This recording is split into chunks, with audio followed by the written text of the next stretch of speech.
Young people are dying. They're overdosing on heroin and fentanyl. You wonder, how did this young person get to this horrible spot in life?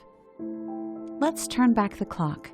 Go back in time, to younger days, to understand how addiction starts, to understand how to prevent it from happening. While each addiction situation is different, there are generally 3 ingredients. First, teens have a lot to cope with. Many teenagers are trying to figure out, who am I? What is my identity? And there is stress. When teens were asked, they said the number one reason they used drugs was to deal with the pressures and stress of school. And some teens have to cope with stress at home. There could be emotional neglect, abuse, divorce, a family member with an illness, a family member who is addicted, the death of a loved one, money troubles, or other challenges. Many teens also need to cope with depression or social anxiety. In addition to a lot to cope with, some teenagers, through no fault of their own, have poor coping skills.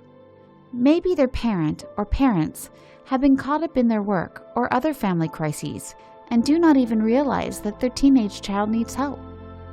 Maybe their parent or parents are struggling themselves and are simply not able to teach their kids how to constructively cope with life.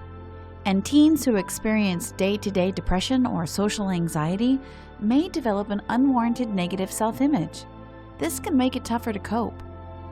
The third ingredient to addiction that may be present is certain brain chemistry. Some people, by virtue of how their brain processes chemicals, get hooked easier. You can attribute this to your family tree, otherwise known as genetics. Genetic susceptibility doesn't have to be present for a teen to develop addiction, but it can increase their chances.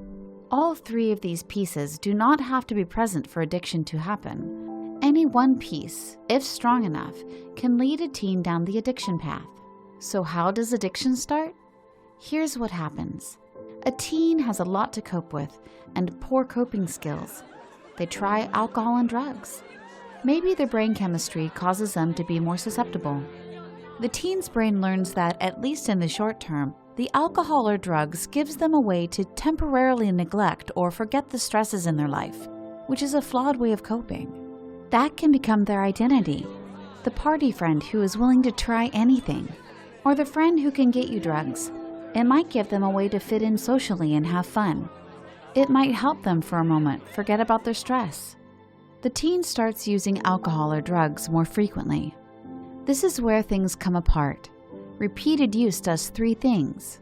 The teen's brain has learned that, in the short term, alcohol and drugs can help them cope. With repeated use, this bad learning loop becomes ingrained and deeper. The teenager gets to the point of automatically reaching for alcohol or drugs when they're stressed, without even thinking about it. With repeated use, the chemicals in alcohol and drugs also change the brain, making the teenager even less self-aware of how they're going off the rails. And repeated use makes life situations worse, which just increases stress and feeds into the negative loop. Without a change, this path ends in addiction, jail, or death. 1 out of 10 adults struggle with addiction. Addiction leads to broken families, broken promises, and broken hearts, and currently an increasing number of deaths. So how do we prevent this from happening? How do we prevent addiction? Here's how. First, a message for parents. Spend concentrated one-on-one time with your kids, particularly when they get into middle school and all through high school and college. Truly listen to them with love and without judgment. Understand what they are coping with. Help them get through. If you need help, talk to an experienced professional. Do not wait. Act now. And remember, your child could simply be experimenting and have a brain more susceptible to alcohol and drugs. It could be that simple and scary. Or your child could be going through something that you're not fully aware of. There is inevitably a lot going through their head. When you get in a car accident in the wintertime, the accident doesn't happen when you hit the telephone pole. It happens 200 feet before that when you start skidding on the ice. Your child may be skidding right now, and neither they nor you even recognize it. Act now. Do not assume they can self-correct. They need an established support system. Listen to them and help them immediately.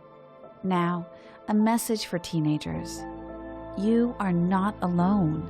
It may feel that way.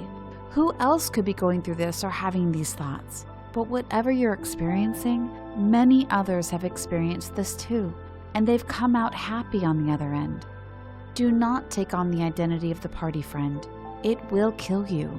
You can find an identity without drug and alcohol dependency. Your true identity, a better identity. Finally, be open to receiving help from your family, a friend, or from a professional, wherever it comes from. When your body has an illness, you see a doctor. When your body has an injury, you see a physical therapist. But what about your brain? When you're on a bad path, a therapist can help you get on a positive one. The therapist can help you step back, gain perspective, and develop strong coping skills no matter what life throws your way, like a personal trainer for the brain. Getting help is a strength, not a weakness. You deserve to be truly happy. You deserve to be comfortable with your own thoughts. You can be. Peace and love in memory of our oldest son, Alex.